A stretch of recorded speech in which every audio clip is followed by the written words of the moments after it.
Good evening, guys. We'll get started in about 3 minutes.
One more minute, guys, and then we're going to get started.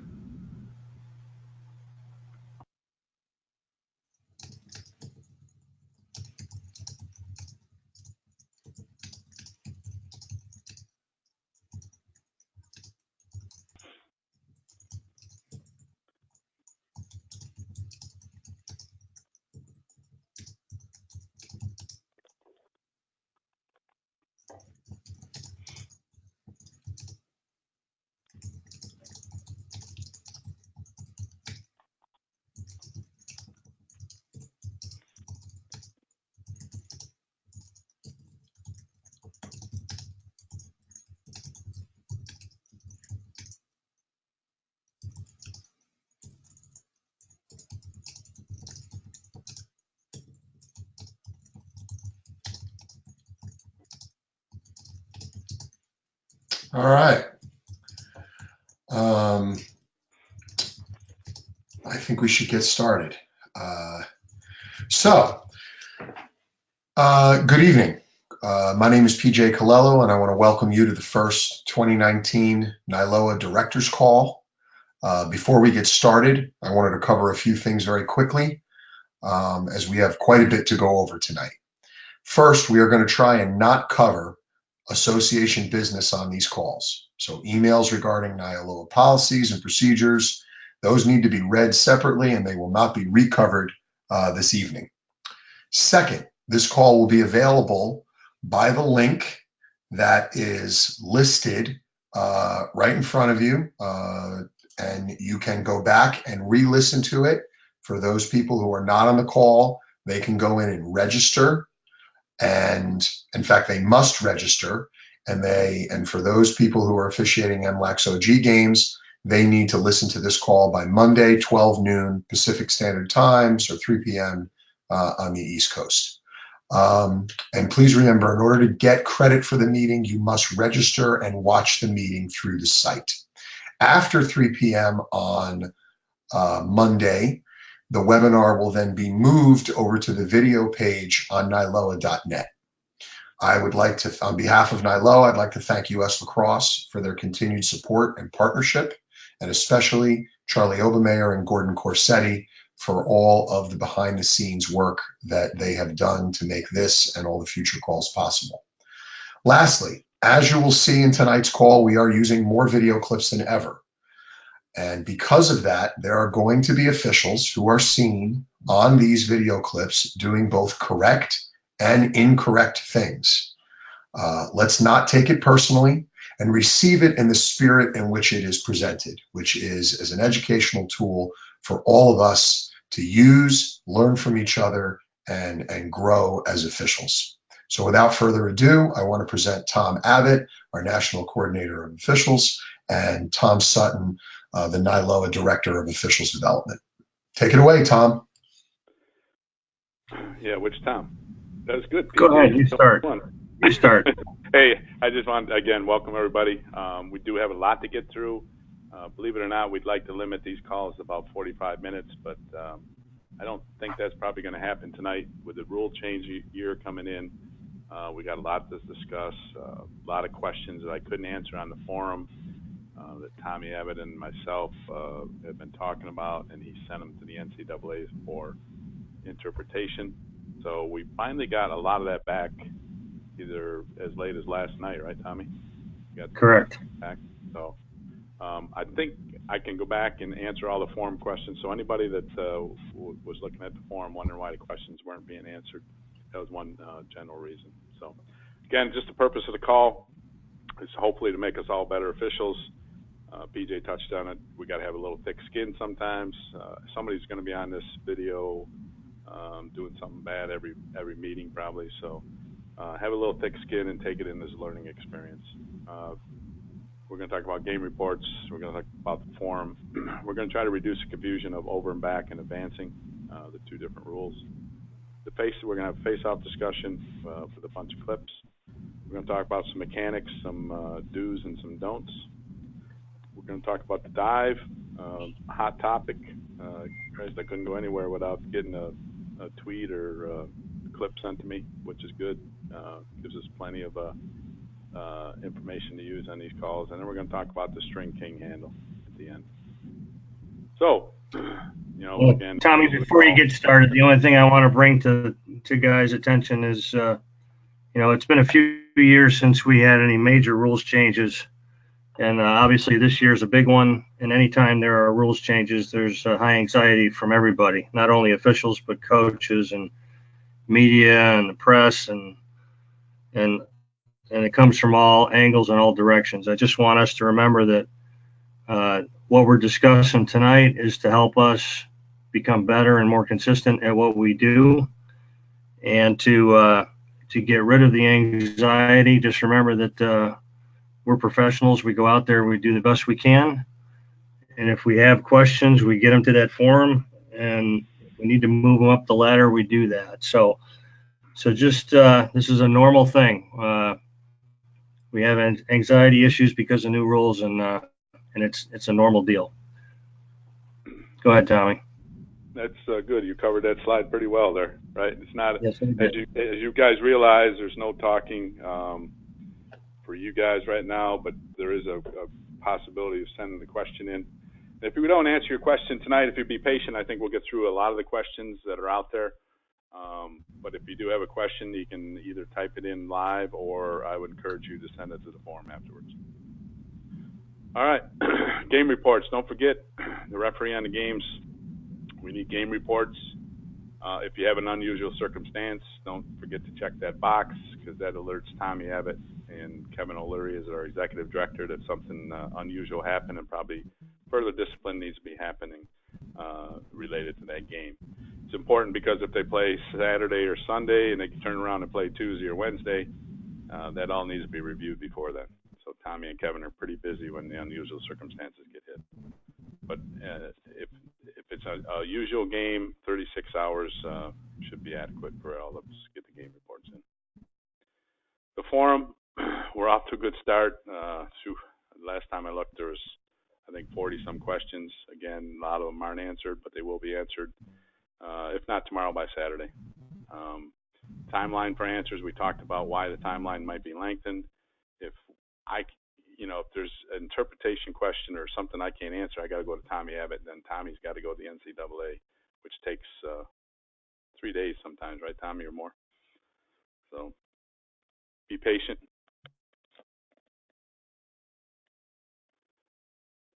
Tommy, can you hear me? Tommy Abbott, can you hear me?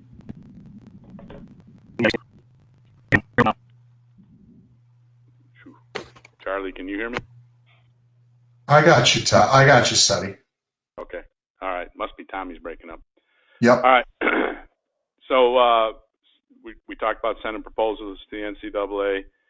Do not send questions to Tommy Abbott. Tommy Abbott is probably one of the busiest guys in the game of lacrosse this time of year. We talked about the clinic. correspondence, questions, put them on the forum. If I can't answer them, the group can't answer them, they'll go to Tommy Abbott. So try not to bother him if you can. Difficult to answer all questions 100% correctly. Believe me, we try our best. We try to word them so everybody can understand them, but you know, we are humans. We may make an error at times, but we will correct it if need be. Okay, so there's been a lot of confusion in the difference between over and back and failure to advance, particularly when the ball comes over midfield. So you got to realize these are two different rules, and as we go through this, hopefully it becomes obvious again. Tommy, you want to talk about the exceptions that we split up? Yeah, basically, you guys can hear me all right, right? Yep, we can hear you. Okay, good. All right. Yeah, essentially in last year's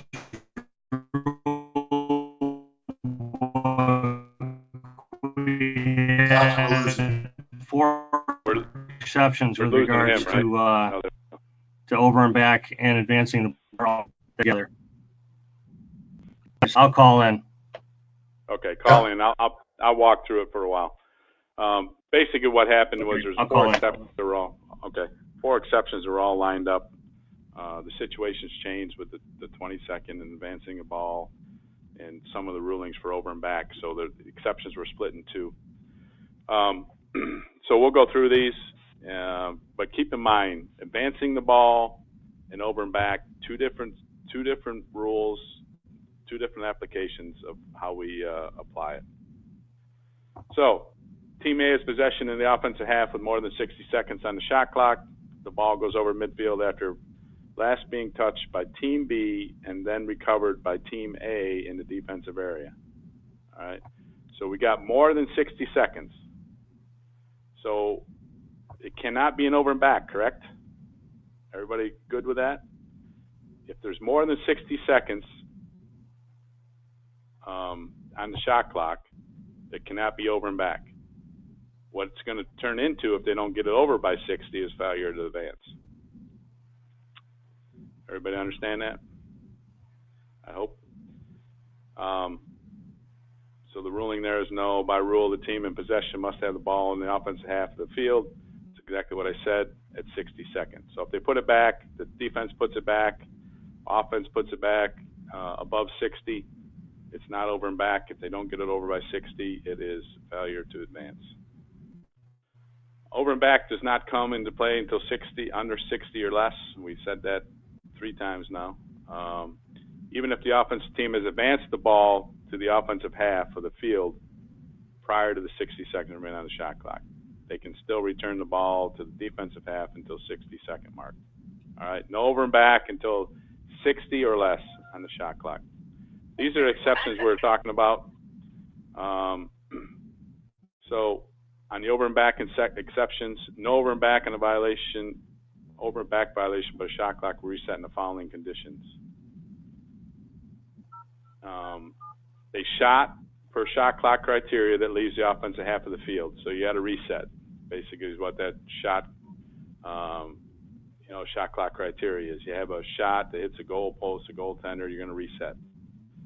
So when they come back over, they're going to get a full clock, right? Because there's no over and back. The shot wipes the over and back out, no matter how much time is on the clock. A loose ball that leaves the offensive half of the field caused by the defense, and either team is called for a loose ball violation. You're going to have a play on. What's a play on do? Resets the shot clock, right? All right. The next exception, no over and back violation, the shot clock will not reset in the following. So this is the second one. A loose ball that leaves the offensive half of the field 60 seconds or less on the shot clock and was last touched by the defensive team. So no possession, right? 60 seconds or less, was last touched by the defense. They can pick it up. They can go anywhere they want to on the field, okay? One thing that we may not have talked about in the clinic is if this situation happens in number one, and the offense team regains possession, and they decide to advance it past midfield, the over and back is in play again once they get into the offensive end. All right, so they can keep it in their defensive end, but once they go over, the over and back is in play again. A loose ball that leaves the offensive half of the field, 60 seconds. I'm just checking. Okay, you in? Yep, I can hear you now. Checking to see if you can hear me yet. Yep. Yeah, just checking to see if you can hear me yet. Yep, I can hear you. Can you hear me? Okay, the bottom line with these exceptions, fellas, is that the only way to keep them straight in your head is to think of them as shot clock is one thing and over and back is another. It's two separate rules, and over and back doesn't come into play until we're under 60. That's the best way to do that. Right, and I just went over number one here, Tommy, that's on the screen, and told them if they carried it back into their offensive end after they gain possession, they cannot go back over and back. That's correct. Play again. That's correct. It's a little bit of a change for us, and it's a little bit messed up, and I think the committee understands that and realizes that, but it's important that over and back is in play if they bring it back at under 60. Right, so it's in the last sentence of the precursor up here, where my cursor is. However, should they return the ball to the offensive half of the field, over and back is once again in play. All right, so they can keep it in their defensive end for however long, 59 seconds. Until the shot clock runs out. Right. Okay, we got a couple clips that we're going to play. Basically, there's some face-off issues with most of them. So we're going to go ahead and play them. We'll let them play through, and then we'll discuss them. All right? We'll let them play through so everybody gets a good look at them, and then we'll discuss them.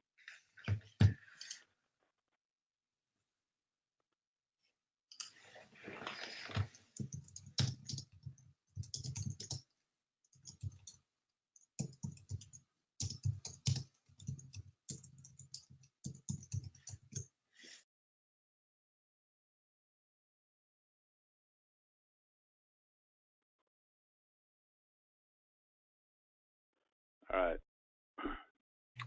So essentially on these clips, guys, you're looking at use of the helmet on the stick and glove, which is low. So the player in blue or purple in this case goes low, uses his helmet to either pin or gain control down low.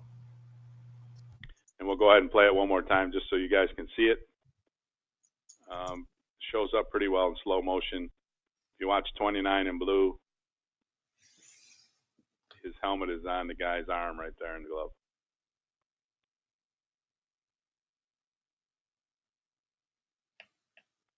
All right.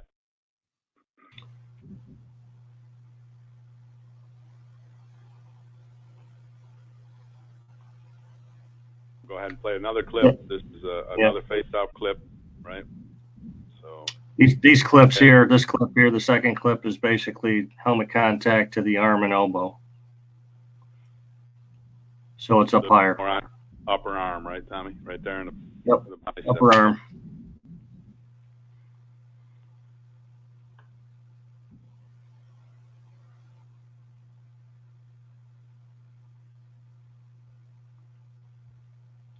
Definitely advantage and needs to be called as a violation. Right. It's basically two ways of using the helmet. One's low, one's high. Okay. And once you click down through here, that description of what should have been called is described there. These next couple of clips that we're going to look at, fellas, are really something that's a little different. We put them in, I put them in, Gordon and I talked about it while we were doing it. What's unique about these is both players are down low trying to do the best they can to gain their position on the ball. And what I watched this game live from 30 yards away, and it was a heck of a face-off battle all day long. But what's unique about this scenario, and I didn't see it until I saw these clips, was that player in white did a heck of a job and moves way to the right, puts his head on the other side, which is not normal, essentially trying to block the Denver players' access to the ball. We haven't really determined whether or not this is a legal play. We certainly don't want them doing battering rams with their helmets, but this is something that was unique that I thought was important for us to recognize, that players do all kinds of unorthodox and crazy things trying to figure out how to gain possession for their team, and this was one of them, where he moved way over to the right. I know the committee's looking at this to try and figure out, what's legal, what's not, and how to correct it for things down the road. But this is something that I watched live and didn't realize it, and I don't think the officials on the game really realized it. But the head movement was way to the right originally.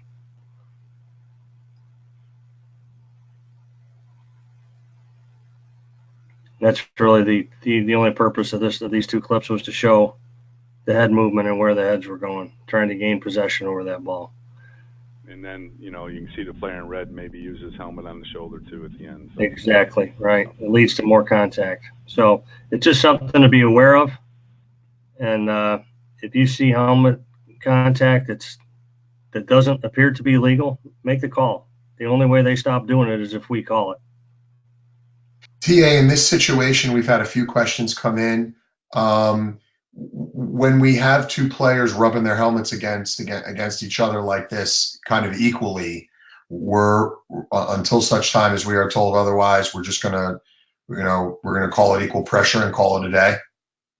I think for this time period, PJ, we have to, because we don't have any direct comments from the committee on it. But I know that they want the ball to come out quickly. So if we can get an initial call on whoever's doing an illegal act with their helmet, if we can catch it and try to avoid long scrums where they're banging heads together, the better off we are. All right, thank you.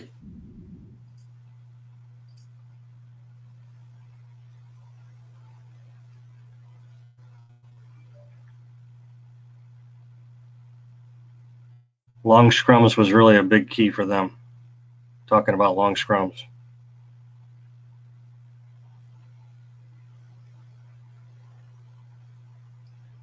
In this play, we've got a long scrum taking place. The reason why that's in there, again, try to avoid it if you can. Find something if somebody's pinning or using a helmet.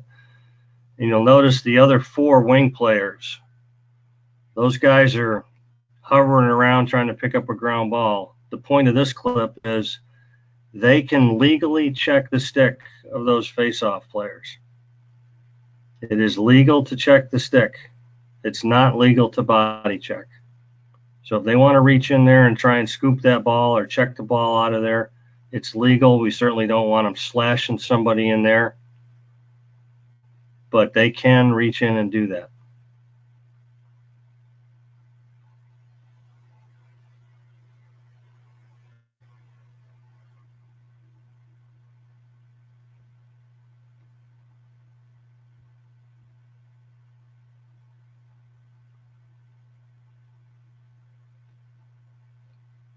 These last couple of face-off clips are essentially violations.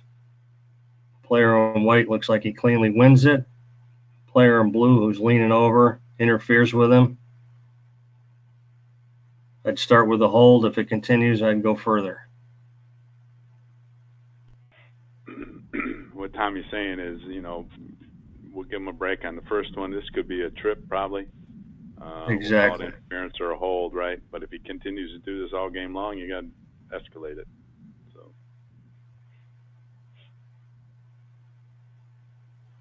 sticks a stick, around the kneecap or in between legs, or whatever.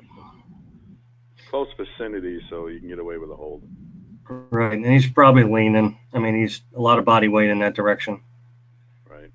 But if it happens multiple times, we know what the call should be. We need to escalate it. And that's why this says a hold or a trip. All right, the trip wouldn't come in and play until multiple times. This one, I believe, is pinning. Correct. Pins him down. see him go over the top of the head of the stick with Right his there. stick, and he's pinned right Yeah. there. Scott comes in and makes a great call. Happens pretty quick, so It does. this is a better view of it. Goes over the top of the offensive, or the guy's got the ball and pins him down.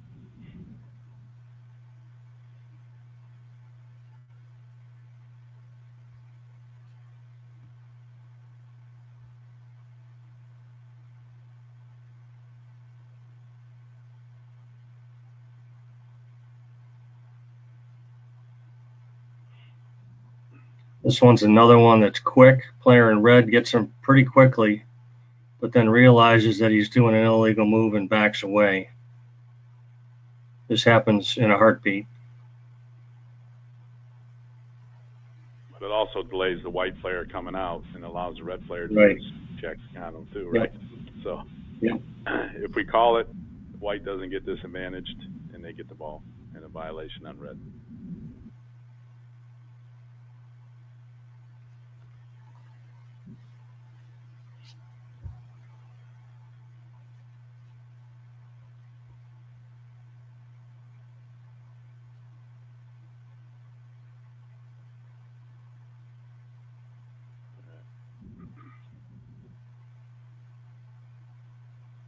Again, it's just a description of his a pin, and everybody knows what to do with that. I hope. All right, we'll talk a little bit about mechanics. We said we're going to talk about some do's and some don'ts. We put a lot of new rules in, as Tommy mentioned before, but we're pretty insistent on not having a whole bunch of new mechanics.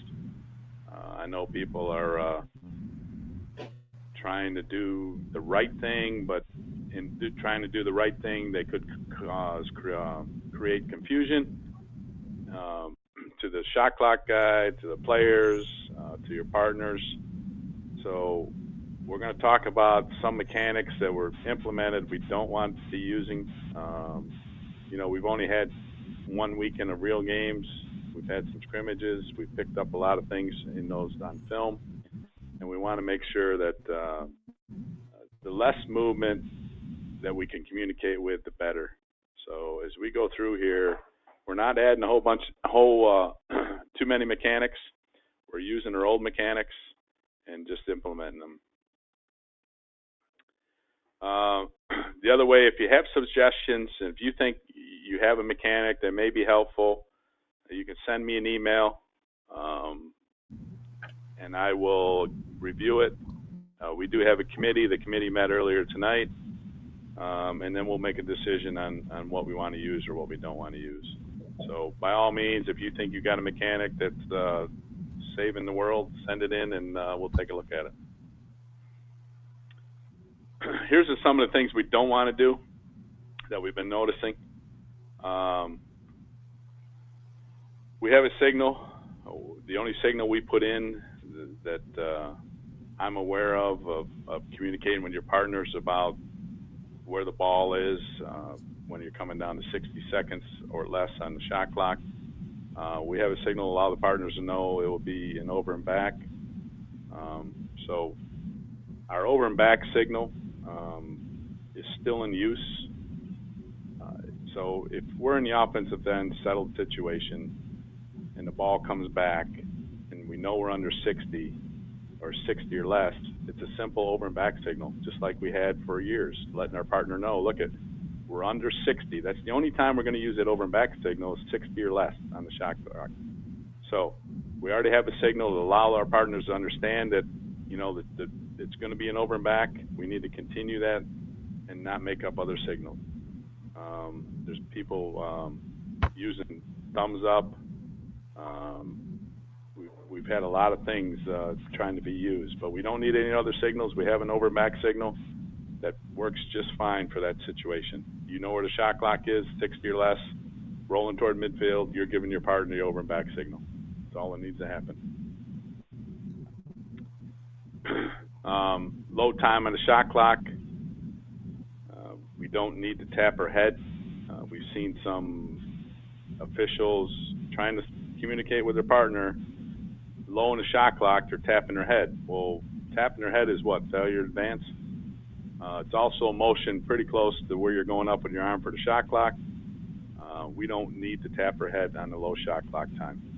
You guys need to know where the time is on the shot clock, all three of you, and there shouldn't be any communication needed.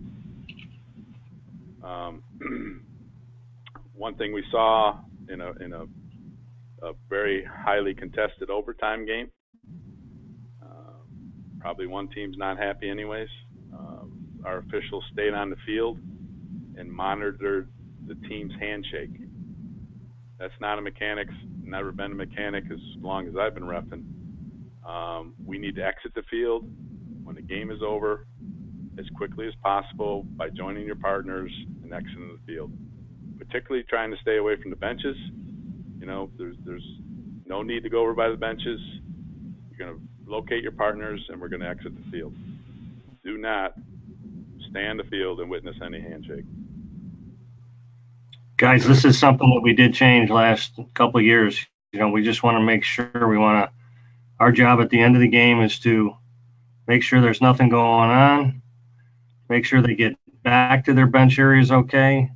The crossover portion is a point of emphasis that is hopefully going to be done by coaches and administrators. They've been told most schools will now film that handshake. If there's issues regarding it, the conferences and the administrators will take care of it. And we're to get off the field and not create more issues. Perfect. So late in the quarter, as you know, we have a tendency to do a one-man face-off, which is absolutely okay. However, we shouldn't be changing our mechanic for the two people that are on the restrainer line. When you back off a face-off, not doing the face-off, you go to the bench side. We need to continue to put two people on the bench side. We've seen where all of a sudden we've got a guy on the other side of the field, one on the bench. That's not our mechanic, and the guy doing the face-off. That's not our mechanic. The guy doing the face-off is a single-side referee. He needs to stay the single-side referee. Both guys will be on the bench side restrainer line in this case. That gives us full field coverage, guys, because the single who's conducting the face-off is going to back out to bench side or to far side. He's going to be on the midline, and the two bench side officials will be on each goal line. So it gives us coverage at a time when we need to have full field coverage. All right. So going back, we said it a few times already. You know, there's no excuse not to know the time on the game clock as well as the shot clock. Someone should be monitoring on the whistle. So when we start and stop play, we need to make sure everything's starting and stopping as it should be. And bottom line, I think we all need to be a little bit better here.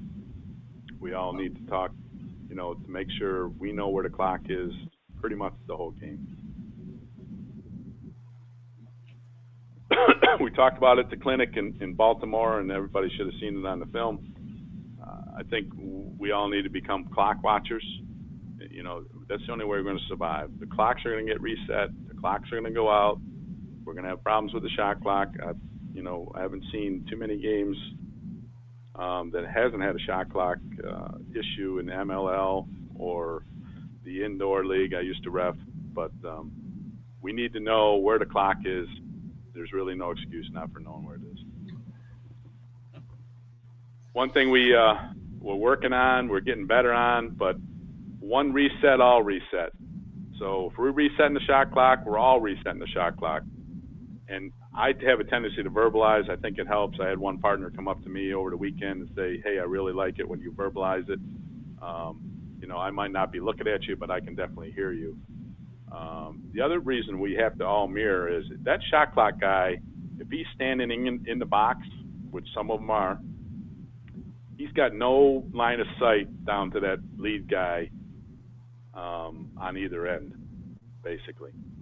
So if the lead guy is giving a reset and the other two aren't mirroring it, we're going to miss a reset because the shot clock guy just can't see it. So help them out. One reset, all reset. Um, during a play on, we all know a play on resets the shot clock. What we want to do on a play on, and we'll tell you why we want to do it, is we want to do a play on signal, and while your hand is up, we want to turn it into a reset. All right, and you're going to keep your hand up, right? But the reason we want to turn that into a reset, think about it. A play on gives the team an opportunity to do something to gain advantage back. If the shot clock's low in the clock and it's at 3 or 4, and we have a play on, we really don't want the shot clock horn going off to confuse matters. So if you have a play on, arm straight up, then rotate it to reset.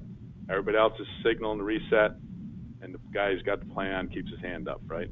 And adjudicates it after it's done.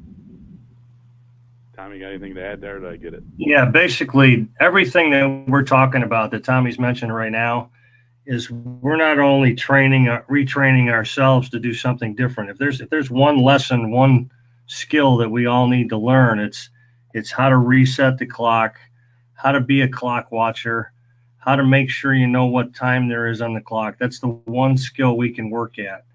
There are probably, well, how many teams are there out there? There are hundreds of shot clock operators who need our help. And the only way they're going to get it is if we all do this together to help them through this. We can blame shot clock operators all day long if we want to, but if we don't teach them how to do this and help them through this, they're not going to get it right. So we need to do whatever we can to signal properly, to verbalize to them, to make sure that they get it as correctly and as accurate as they can. I'm sure that they'll come through it. We saw it in the MLL when we first did it a few years back. It was an issue for the first couple of years, and now they're all pretty smooth with it. So at all levels, I think Division I, my own opinion is Division I will probably sort it out pretty quickly as they have professional people, but we all know that Division II, III is not that case, not that way. So we need to help them through this as much as we can. That's what this is all about. Yeah, Tommy, you want to take that next one? Yeah, the next slide, basically on a face-off. This is again part of the whole process. On a face-off, when possession is gained, we're going to wind our arm because that's what players and everybody has seen for years. We're going to wind our arm and we're going to finish it with a reset signal at the end. So if we lose a second or 2 seconds because the shot clock doesn't start on time, that's okay. I'd rather lose it at that end than have him reset it when he shouldn't. So that's part of this whole deal. All right, so to be consistent on the face-off possession or the ball crossing the line, we're going to wind for possession and then reset the clock when it needs to be reset. So if the ball goes across the restraint line, the teams are released, and then you got to give the shot clock guy a reset when somebody picks it up. All right. Several of us used to yell color. I think it's important that we yell possession, and we all try to work towards that. Yell possession, and then reset the shot clock, or reset the clock. So basically, try not to yell colors. I did it for 35 years. It was hard for me to break that habit. But if we yell possession, it'll help everyone. I agree. All right. Typically, Tommy mentioned it. It's much better if the shot clock's 2 seconds late than 2 seconds early. Believe me.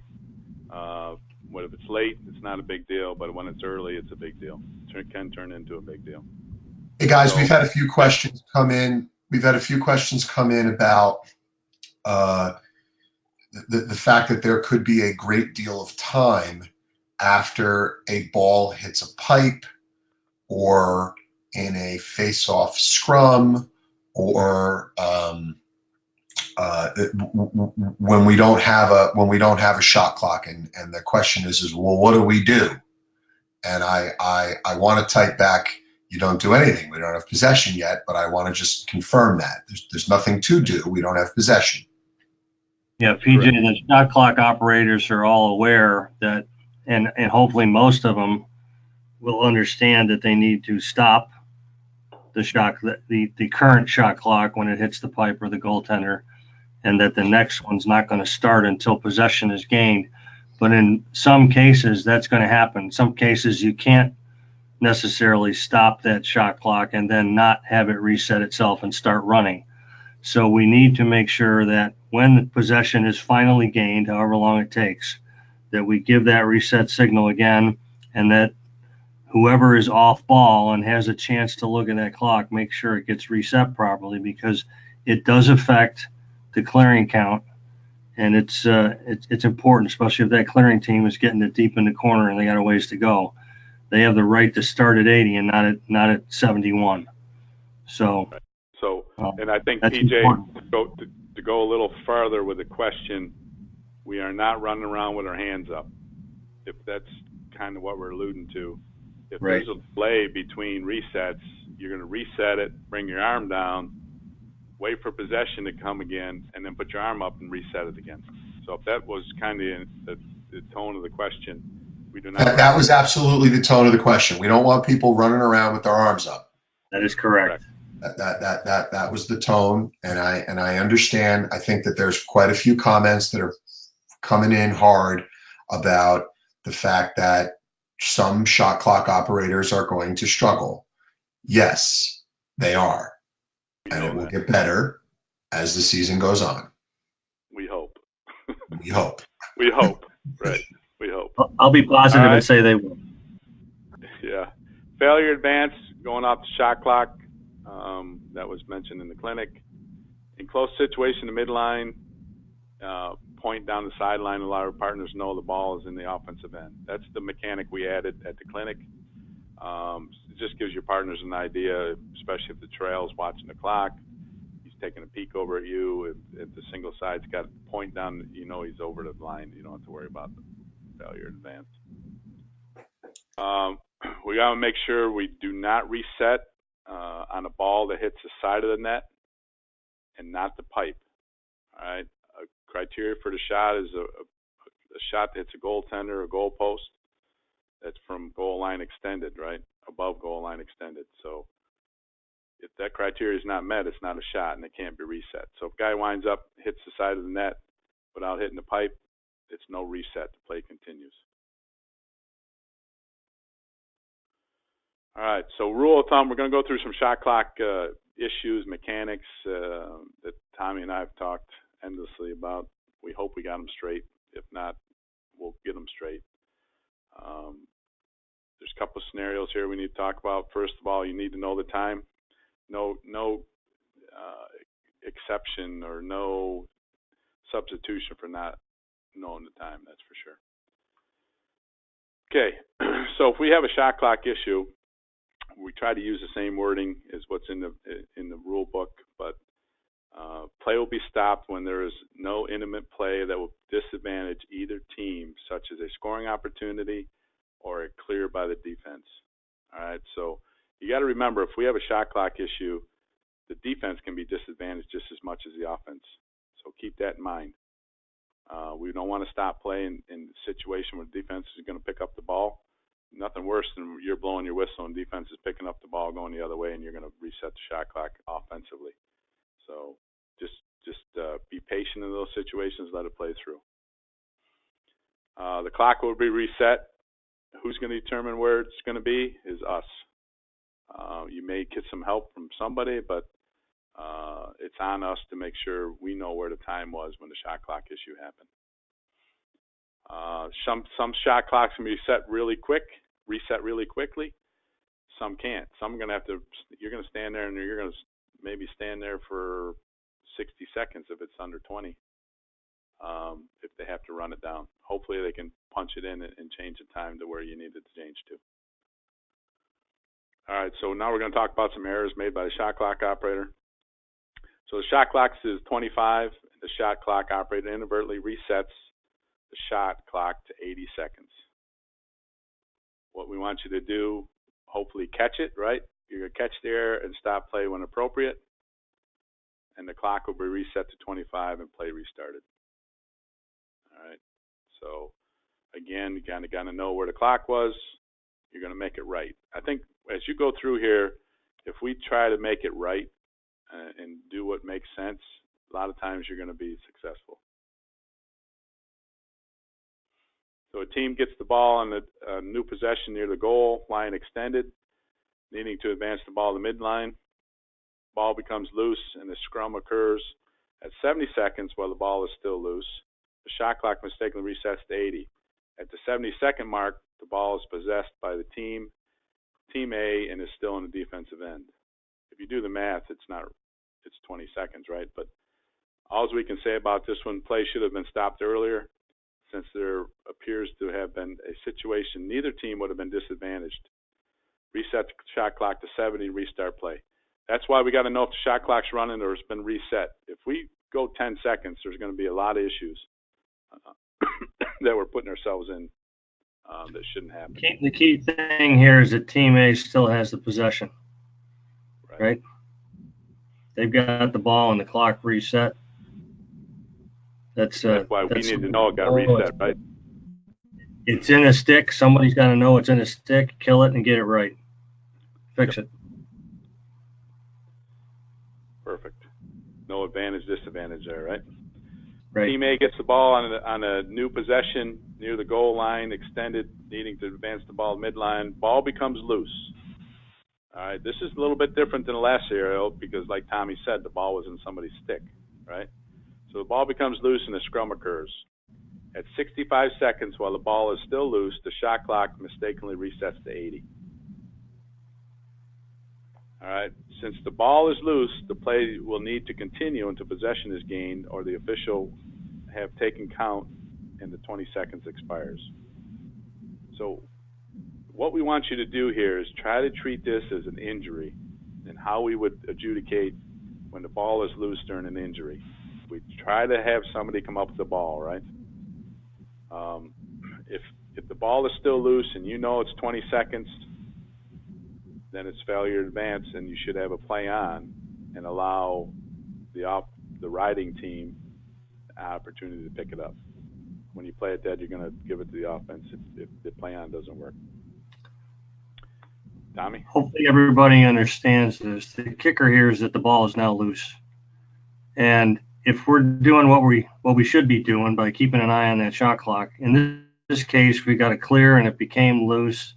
So in your pregame, you're going to need to talk about who's responsible for looking at the clock. I think the rule of thumb is it's going to be the guy who really doesn't have a whole lot going on. Lead is trying to get down the field.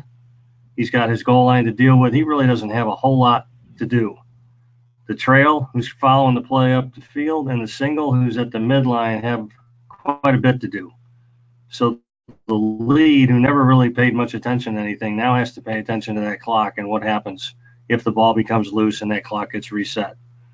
So it needs to be a discussion in your pregame. You got to know where those clocks are, be able to figure out how you can best see them and who has the best vantage point to do that.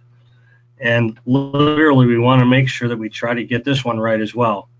But if we stop play and reset it while it's loose, it goes to AP, and it could really screw things up. So you want to make sure that we try to get it into a stick first if you can. Yep, treat it like an injury that we work through. I think this is the last one.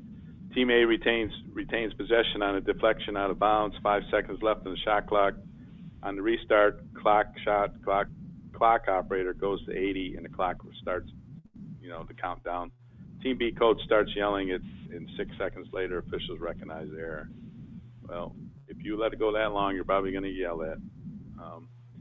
Again, we need to be monitoring that on the whistle, making sure it's starting and stopping.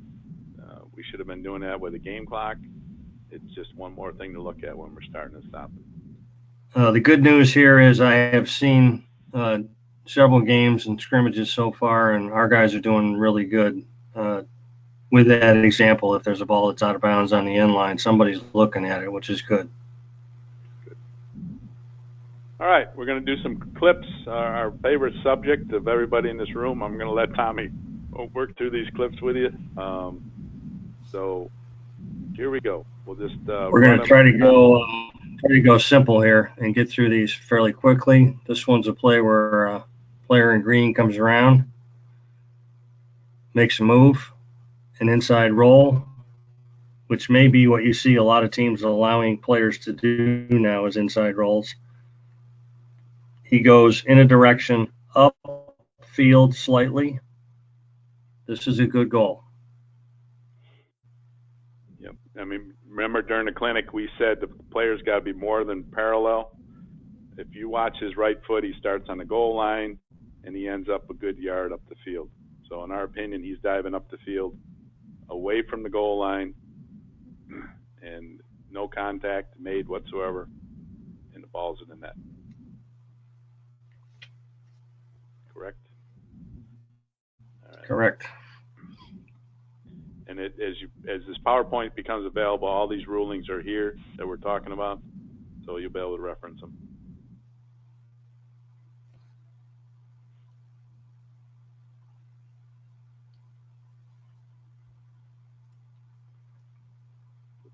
Second clip is a player coming downfield pretty hard. Yep. Leaps up in the air, attempts to stuff it in. Contact is made with the goaltender prior to, or the goaltender's cross prior to the ball going in. And this is a hard one. This is what they pay us the big bucks for. Right. And if you look at it, the goalie's foot's right on his pipe. He's playing his position. He's trying to make that save. And that attackman contacted his stick long before the ball. Contact occurred prior to the ball going in, so this one should be disallowed. It's not a penalty because he went away. Not a penalty, he went away. He's going down the side, but contact occurred. So simple crease violation? Crease Right. violation. Whatever. Give the ball a blue.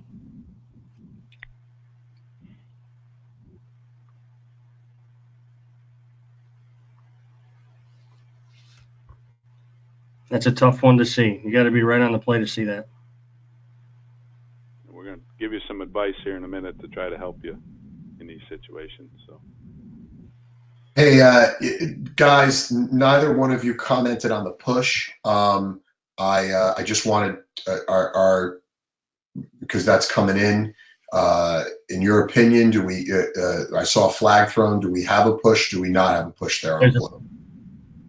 Yeah, PJ, if we've got a push, we definitely have a flag. That's going to be one of our comments coming up here. Yep. Very good.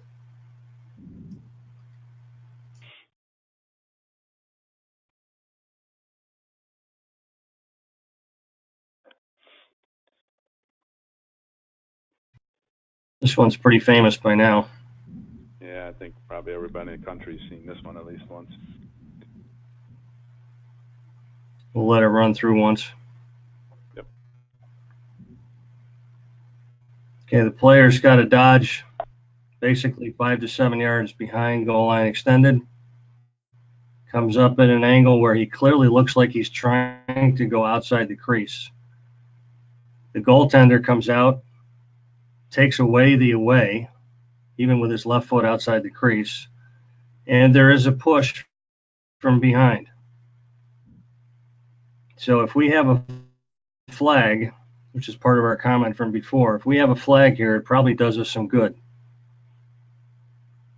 On the defense. Right. On the defense. We don't believe this is a foul on the offensive player. And when we run through the comments coming up next, we'll run through them point by point. Right.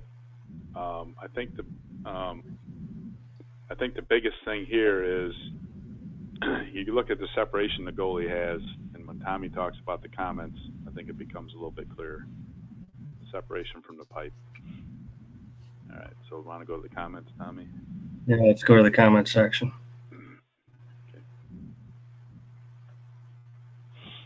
So in essence, this is what we've got: an offensive player, which he dodges a defender pretty far behind the cage.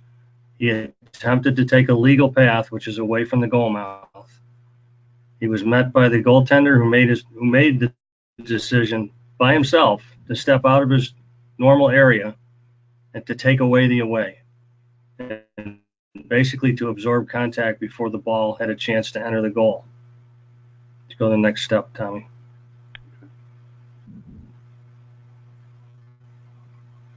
Okay. In addition, the defender who's in pursuit tries to cut that angle off and gives him a shove that takes him away from his away position where he was headed. So this is what I think the play should have been called and what I think we all need to think about when we're doing this. The push is on the defender. If we have a flag, it absolutely is going to help us out because we're going to talk about this. The direction of the offensive player is really the key. He tried to go away. He got shoved to an angle that he couldn't go away, and the goaltender made contact with him before the ball went in. So therefore, it's no goal. Go to the next step here. Yep. Okay. I think we got 30 seconds on the defender. The offense is going to retain the ball on EMO. Correct. And we're going to reset the shot clock. Now, I've talked to at least 2 of the 3 guys on this play, and I know it's brutal. This is the hardest play that we have in the game. And one other point here is I know that Mike at the other end was he got hit in the face with a ball about 2 minutes prior to this, so that's another issue you got to deal with, trying to make sure you can still see everything. So it's an interesting clip. It's a great clip to show in February. I hope we don't see this kind of stuff in May, but this is a great teaching clip for all of us. It's not anything derogatory towards anybody reffing this game. They did the best job they could with it. It's early in the year. The last comment that we have here is if the goalie elects to stand there and he gets thumped by somebody who's going away from the goal mouth, then that's clearly the goaltender's choice. He's always had that choice. Those rules were never changed. I think it's important for us to recognize that we will at times have guys diving away, but knowing that they're trapped and absolutely thumping somebody on purpose. And if that's the case, we don't have to call on sportsmanlike conduct. We can call unnecessary roughness, or if he leads with his helmet on purpose to hammer somebody like that, it's a spearing call.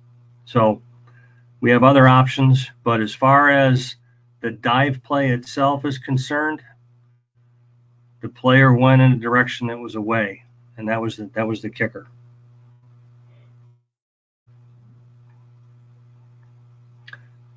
So essentially, these are our teaching moments.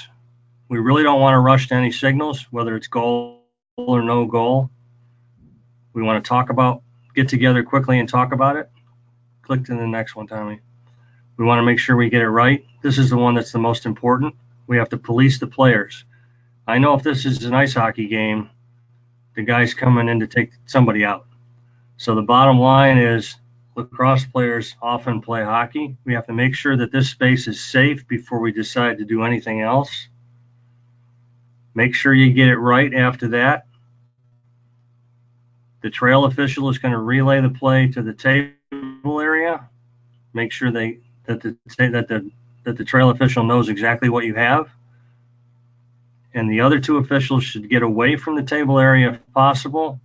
Make sure you get the ball ready for play and take care of the other 18 guys on the field at this point, or 19 guys or more. Try not to be near the bench. It's a good teaching moment here. Try not to be near the bench because that's going to get you some more grief that you probably don't want to have. It allows you, if you're near the bench area, to get chewed on from the coach who's not happy, or maybe both. So those are the teaching moments that we have on that.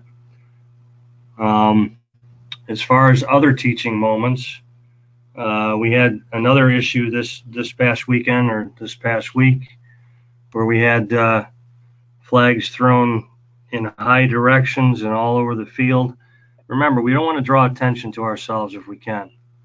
Bottom line is throw your flag high, throw it up if you can, throw it a little bit forward if you're running down the field.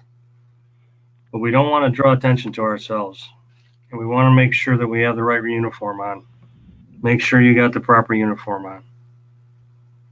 Yep. And, going back to throwing the flag, we'd like to see one continuous motion from either out of your belt, straight up, or out of your pocket, straight up. We seen a lot of people winding up and throwing flags. Just one continuous motion from your leg up, straight up, and throw the flag. It's kind of what we want.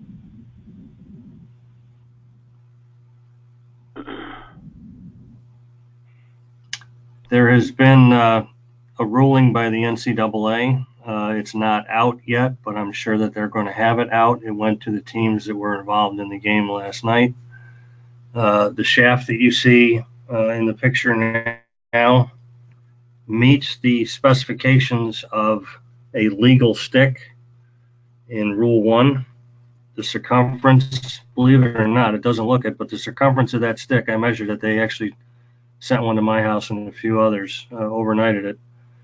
It measures less than 3.5 at every point on that shaft, all the way down. It's essentially marketed and sold as a face-off stick. There was one last year that we ruled against, that the committee ruled against, but the committee was on a call yesterday. I wasn't involved in it. I had some other stuff going on, but this is the ruling that came out of it. There may be other handles that you may see that are like this, but at the moment, this stick is legal for play. My own opinion is it does give face-off guys with the moto grip a little bit of a different grip that will potentially assist them. And if that's the case, the committee will take it up again next year.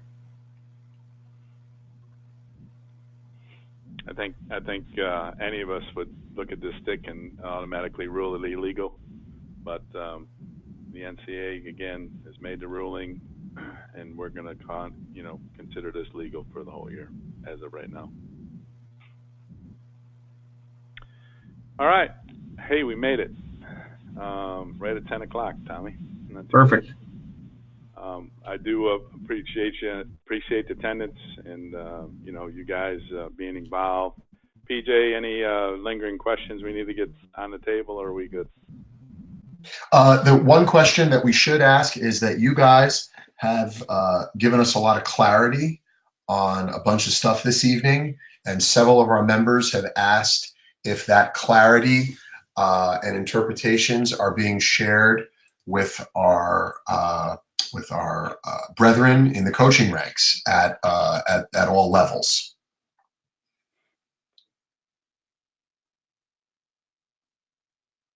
I'll let Tommy answer that. The answer essentially, you guys still hear me? Can you hear me? Yep, we can hear you. Go ahead. You guys, there you go. Okay. So essentially, we may have some of the NCAA folks also viewing this clip this recording as it goes through again later tonight or tomorrow or on the website. So the answer is yes. They are going to be sending out information to coaches with regards to this. And I think, as I said earlier in the year and at the meeting in December, it's important that the coaches get the same information that we get, so that there's less confusion on everyone's part. They may or may not get it, to be honest with you. It goes through the conferences and to their administrators and coaches and down that way. But certainly my perspective is that they need to have the same stuff that we get, and it's important that they understand the same things we do. Right, and just keep in mind, PJ, the question, and it's a good one, but we're here to try to help and assist our officials in development, and that's the major purpose of these calls. And if the information gets filtered out, it gets filtered out. But we're here to try to support our 1,100 members and try to make them better referees on the field. So, and you're going to get in a situation where a coach isn't going to understand it, and you're going to have to explain it to them. And work through it that way. And if there's questions, we'll work through them. Again, put them on the forum. Tommy and I will get back to you if we need to have an interpretation. And I, just because it's come in now in a flurry, these 5 or 6 questions, thank you guys for answering that. But just to confirm, because I know you said it once, I just want to make it clear Had there been no push on the clip that everybody's been watching from the Duke Furman game, and the player had just and we take the push away and the goalie comes out, all we have there is goalie interference and a turnover, and we're giving the ball to the defense, and that's crease violation, and that's it. We don't have, that's all we have. That is correct. All right. So I hope that clears that up for everybody. Okay. Any other questions, guys? We understand the crease call is a hell of a call for us to make. It happens in a split second. We got to watch it slow down 4 or 5 times. We're watching that real time, less than a second. We're trying to make that decision. So we understand it. We just tried to give you some guidance on hopefully making it a little bit easier for you real time.